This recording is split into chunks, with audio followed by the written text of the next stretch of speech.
Wilson-Raybould received a warm welcome when she took the podium, but she did not have kind words for the Liberal government. She told delegates that the highest levels of government still fail to understand what true reconciliation means. Many of people in positions of power still do not get it. I have told many stories of sitting around with government colleagues and speaking about the recognition of Indigenous rights and the implementation of treaties and how to make transformative change to support self-determination, including self-government, and how it was like I was from a different planet.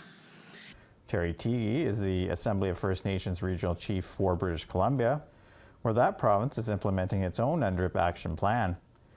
He says it has been easier for the First Nations in BC to work with the provincial bureaucrats when compared to Ottawa. We're 4 years into implementing our action plan for the province of BC. I think the partnership there is good. There has been some progress with Section 6, 7 agreements, also amendments made to a number of legislation in British Columbia. I think for British Columbia, there's, I suppose, for the bureaucrats that are there, it is going to be a bit easier.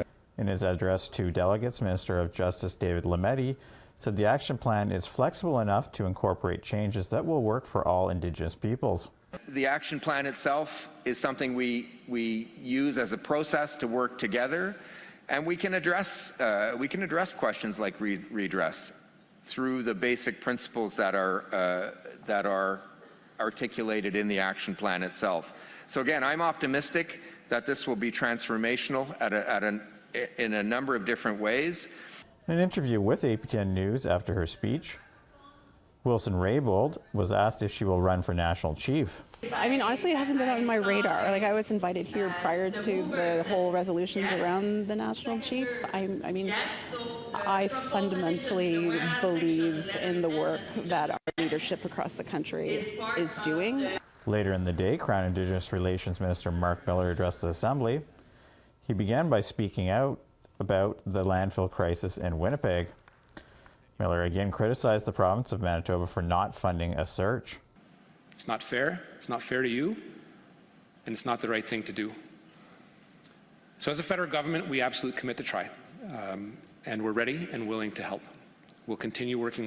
Fraser Needham, APTN National News, Jibuktuk, also known as Halifax.